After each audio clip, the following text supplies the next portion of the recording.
Hi friends, welcome back to our channel Upskilling with Roop. Let's start our new video on Advanced Excel. आज हम सीखेंगे कि किस तरीके से सब्सट्रैक्ट कर सकते हैं एंड किस तरीके से फॉर एग्जांपल प्रॉफिट निकाल सकते हैं. So let's go to the Excel file. All right. तो यहाँ पे देखिए सेम सीट है जो हमने लास्ट क्लास में यूज़ किया था, वही सीट है और आगे भी कई सारी चीज़ें मिलेगी आपको जैसे multiplication, division, percentage, count and count A. So same seat हम यूज़ कर रहे हैं। ओके, सो लास्ट क्लास में हमने देखा कि किस तरीके से एडिशन कर सकते हैं थ्रू फ़ॉर्मूला, किस तरीके से उसको हम बना सकते हैं। सेम चीज़ आप इसमें हम देखेंगे कि कैसे हम सब्सट्रैक्ट कर सकते हैं मतलब माइनस कर सकते हैं, ठीक है? घटा सकते हैं उसको अगर किसी भी नंबर को हमें घटाना हो तो। तो सिंपल स्टेप है, बस नंबर जो सिंबल है उसका डिफरेंस होगा, फ़र्क होगा अदरवाइज़ स्टेप सेम होने वाला है। ऑलराइट, अब देखिए जहाँ पे आपको घटाना है, माइनस करना है, वहाँ पे आपने क्लिक किया जैसे मुझे यहाँ पे करना है। अब उसके बाद आपको इक्वल टू साइन लगाना है या प्लस का साइन लगा सकते हैं। आप इक्वल टू के साथ जाइए, दैट इज़ मोर यूज़ेबल। ठीक है, इक्वल टू लगाया। अब मुझे सेल्स प्राइस से मान लीजिए ये डेटा आप मेरे पास आया है और मुझे बोला गया है कि आप इसका प्रॉफ़िट निकालिए, कि आपका सेल्स प्राइस ये है कॉलम एफ में एंड जो मैन्युफैक्चरिंग कॉस्ट है उसका वो ये है, तो आप इसका प्रॉफ़िट निकालिए। बहुत ही सिंपल है, सीधा इक्वल टू लगाएँगे और इस पे क्लिक करेंगे। उसके बाद हमें क्या करना है? हमें करना है सब्सट्रैक्ट। माइनस का साइन दिया, उसके बाद हमें क्लिक करना है यहाँ, उसके बाद जस्ट एंटर। जैसे ही आपने एंटर किया, उसके बाद आपको प्रॉफ़िट निकल के आ गया कि 8 में से माइनस किया 3 तो आपको बच गया 5। अब देखिए ये कौन-कौन से सेल को ले रहा है पहले। पहले ले रहा है F6, F6 का मतलब हो गया ये, दिस वन माइनस E6 मतलब 8 माइनस 3 आपको यहाँ से भी आप आइडेंटिफ़ाई कर सकते हैं। जैसे आप F2 करेंगे, आपको सेलेक्ट जो-जो सेल्स है वो आपको दिखा देगा, ठीक है?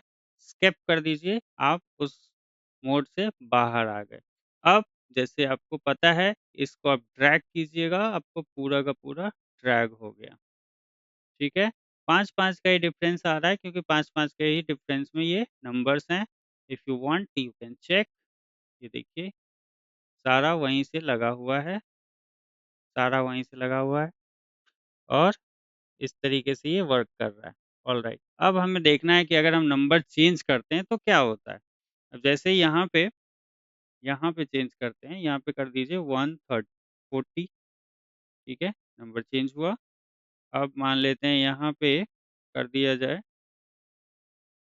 12 नंबर चेंज हुआ, यहाँ पे कर दीजिए 20 नंबर चेंज हुआ। मतलब आपने एक बार फ़ॉर्मूला लगा दिया और उसके बाद आप कोई भी चेंजेस इस डेटा में करते हैं, वो यहाँ पे आपका ऑटोमेटिक चेंज होता रहेगा और आपकी प्रॉफ़िट चेंज होती रहेगी। तो आपको इस कॉलम को रखना है अपने पास। ये यहाँ से यहाँ तक आप नॉर्मल डेटा डिलीट कर सकते हैं ऐसे, ज़ीरो हो जाएगा और जिस तरीके से आप डेटा फ़ीड करते जाएँगे, वो आपको यहाँ पे नंबर देता चला जाएगा। ठीक है, देख रहे हैं? सो इस तरीके से आप इसका यूज़ कर सकते हैं। ठीक है? दूसरी चीज़ कि अगर आप इन फ्यूचर जैसे ये तो मान लीजिए कि कितने हैं 6 हैं, 6 प्रोडक्ट हैं आपके पास, कल को एक और ऐड हो जाए या डिलीट करना है तो कैसे करेंगे? अब मान लीजिए एक ऐड हो गया, तो मैं क्या करूँगा नीचे भी ऐड कर सकता हूँ, ठीक है? दूसरा बीच में अगर आपको ऐड करना है, मान लीजिए कि आप चाहते हैं कि सेकंड नंबर पे एक प्रोडक्ट ऐड करूँ, तो सीधा आपको इंसर्ट करना है एक रो और यहाँ पे आप अपना जैसे मैंने लिख दिया एप्पल। अब यहाँ पे manufacturing cost for an example 10 है, सेल्स प्राइस उसका 13 है, तो ये यहाँ पे फ़ॉर्मूला में ड्रैग कर दूँगा, ये देखिए चल गया, ये आपको यहाँ से माइनस करके दे रहा है एज़ यूजुअल, ठीक है? इस तरीके से भी ऐड कर सकते हैं, दूसरा आप नीचे भी ऐड कर सकते हैं, अगर मैं इसी को ड्रैग कर दूँ, तो क्या होगा? ये बिल्कुल वर्क करेगा, ठीक है? कई बार देखते होंगे कि माइनस में नंबर आ जाता है। उसमें क्या होता है अब जैसे कि मैन्युफैक्चरिंग कॉस्ट मेरा 5 है, सेल्स प्राइस क्या है? मान लीजिए 4 कर दिया मैंने। देखिए माइनस में आ गया। क्यों आ गया? क्योंकि जो मैन्युफैक्चरिंग प्राइस है वो ज़्यादा है और सेल्स प्राइस 4 है। इट मीन्स कि ₹1 या 1 जो है आप माइनस में चले गए, ठीक है? तो इस तरीके से आप इसको प्रॉफ़िट भी निकाल सकते हैं या माइनस कर सकते हैं कुछ भी, तो जस्ट इसको आप रखें, जिसमें आपने फ़ॉर्मूला लगा दिया और जो बाकी है उसको आप डिलीट करके चेंज करते रह सकते हैं और इस तरीके से आप ऐड डिलीट भी कर सकते हैं। सो आई होप कि आपको ये समझ आया होगा, ईज़ी था एंड यूज़ कीजिए इसको।